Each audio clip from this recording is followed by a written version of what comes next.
السلام علیکم۔ یہ بات صحیح ہے کہ اللہ تعالیٰ کا انسانوں کے ساتھ قیامت کے روز جو حساب کتاب کا معاملہ ہوگا اس کی بنیاد ایک ہی ہے، اور وہ انسان کی فطرت میں اللہ کی دی ہوئی وہ روشنی ہے،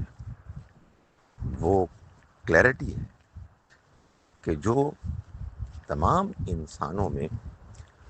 اصولی طور پر ایک ہی ہے۔ اس میں احساس کا فرق یقیناً ہے،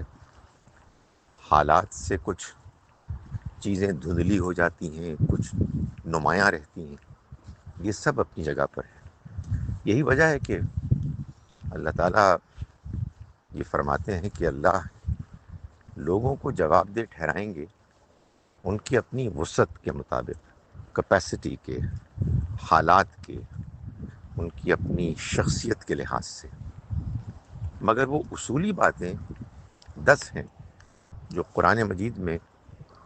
سورہ بنی اسرائیل 17ویں سورہ کی آیات 22 سے لے کر 39 تک بیان کی گئی ہیں۔ یعنی اللہ کے ساتھ کسی اور کو شریک نہیں ٹھہرایا جائے گا، والدین کے ساتھ زیادتی نہیں کی جائے گی، مال خرچ کرنے میں اپنے غریب رشتہ داروں اور قریب کے لوگوں کا خیال رکھا جائے گا، زنا میں ملوث نہیں انسان ہوگا، کسی کو قتل نہیں کرے گا، کاروبار میں وہ فراڈ نہیں کرے گا، دھوکہ نہیں دے گا، معاہدے کی خلاف ورزی نہیں کرے گا، یتیم کو اس کی یتیمی کی وجہ سے اس کے ساتھ زیادتی نہیں کرے گا، اس کے مال کو ہڑپ نہیں کرے گا۔ جو چیزیں انسان کے اپنے دائرے سے باہر کی ہیں ان میں دلچسپی نہیں لے گا، ان کی ٹوہ نہیں لگائے گا، اور تکبر نہیں کرے گا، غرور نہیں کرے گا۔ یہ 10 باتیں ہیں جن سے ہر انسان کو بچنا ہے، اور ان کا احساس انسان کی اپنی شخصیت، اس کی فطرت میں اللہ تعالیٰ نے پیدا کر دیا ہے۔ پیغمبر جب آتے ہیں تو وہ اصل میں اسی فطرت کو واضح کرتے ہیں، اس کے تقاضوں کو نمایاں کرتے ہیں۔ چنانچہ انسانوں کو جب اللہ تعالیٰ پوچھے گا تو اسی بنیاد پر پوچھے گا۔ اس میں 2 مثالیں لے لیجیے۔ ایک یہ خیال ہوتا ہے کہ جو میں نے ابھی 10 احکام بیان کیے ہیں، اس میں اللہ اور اس کے رسول کی اطاعت کا تو ذکر ہی نہیں ہے۔ تو اس کا جواب یہ ہے کہ اس میں ایک اللہ کا تقاضا یہ ہے کہ ہم اپنے معاہدوں کی پابندی کریں۔ تو جب کوئی شخص مسلمان ہوتا ہے تو وہ عہد کرتا ہے اپنے رب سے کہ وہ اس کی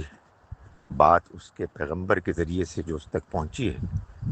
اس کو سنے گا اور اس پر عمل کرے گا۔ یہ سوال پیدا ہوتا ہے کہ پھر آخر کفار کو اللہ کس بنیاد پر سزا دے گا؟ تو اس کا جواب یہ ہے کہ اگر کسی شخص کے پاس اللہ کا پیغام آ گیا اور اس نے اس کو مسترد کیا، تو اس کا مسترد کرنا یہ قرآن سے واضح ہے تکبر کی بنیاد پر ہوگا، یا پھر وہ اس برائی، دھوکے، زیادتی، بے حیائی، ظلم کی وجہ سے ہوگا جس کے نتیجے میں انسان کی فطرت بگڑ جاتی ہے، اور پھر وہ اللہ کی طرف سے آئے ہوئے پیغام کو پہچاننے اور سمجھنے سے